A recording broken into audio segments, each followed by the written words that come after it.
Hello there, cariboo, chilcoltin critical thinkers, society.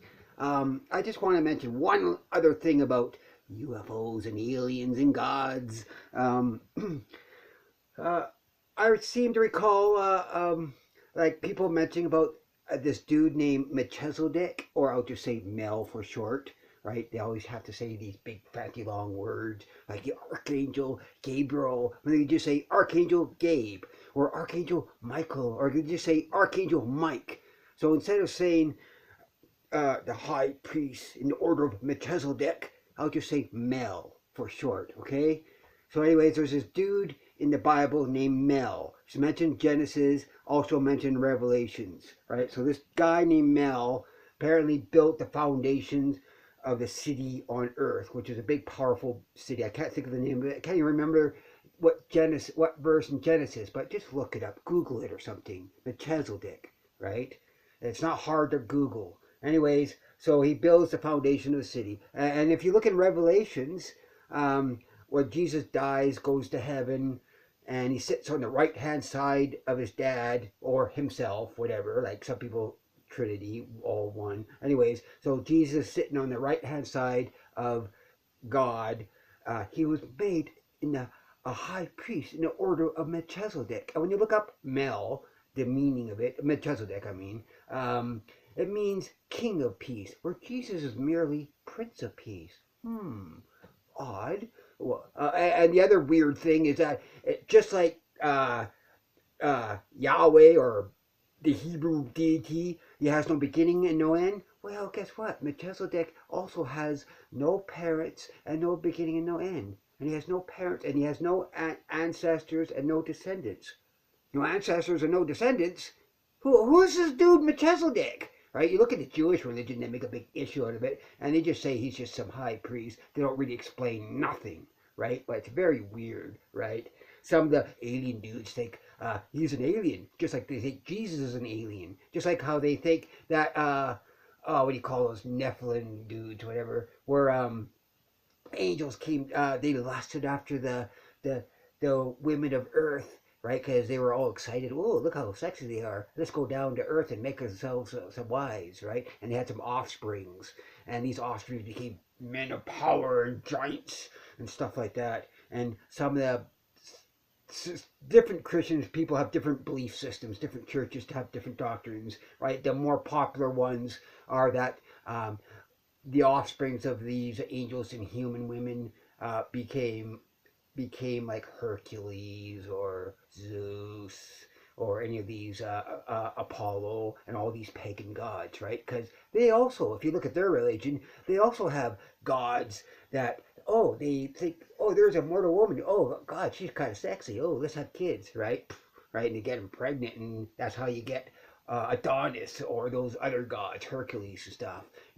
Just like in the Christian religion, Jesus has a human mother, right? So it seems to me plagiarism is obvious, even though everyone's in denial.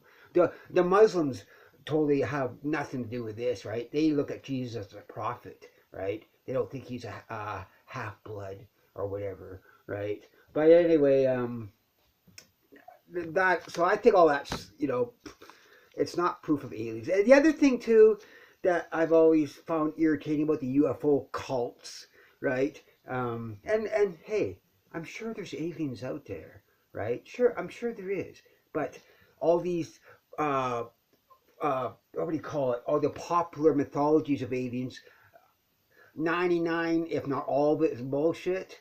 Based, it's like for example, when the flying saucer thing first became popular, back in I forget when, in the late 40s, early 50s, whatever. The very first American pilot dude, when he described seeing an unidentified flying object, he described a Sith or psi-shaped object, which is basically a crescent moon-shaped object, right? That's what he said, and he saw it skipping across the sky like a saucer across a lake. You know when you flip a flat rock and it skips across the lake? Now at the time, all the experts and stuff like that thought it was some, I forget, a type of, a special type of comet or atmospheric meteor thing. You know, it was a natural explanation, right? But the newspaper dude writing an article, he misquoted the guy and called it a flying saucer, right?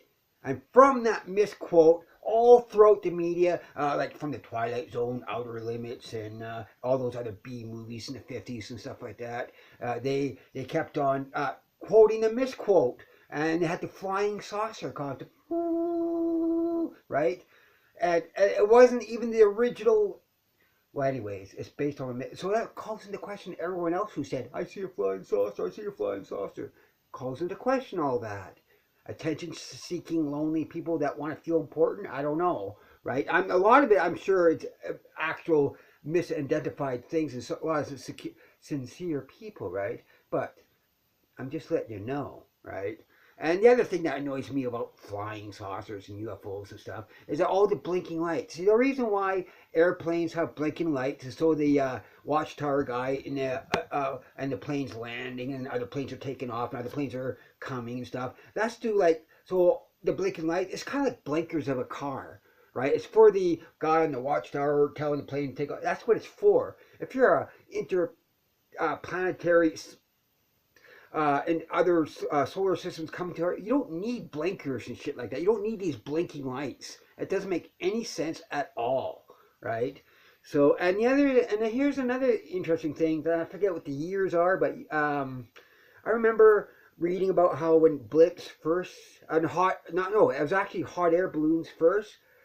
Before they invented the hot air balloon, it became popular. People were seeing these weird, mysterious sightings of these big ball things, right? Not ball lightning, but basically a lot of people think they've been seeing hot air balloons.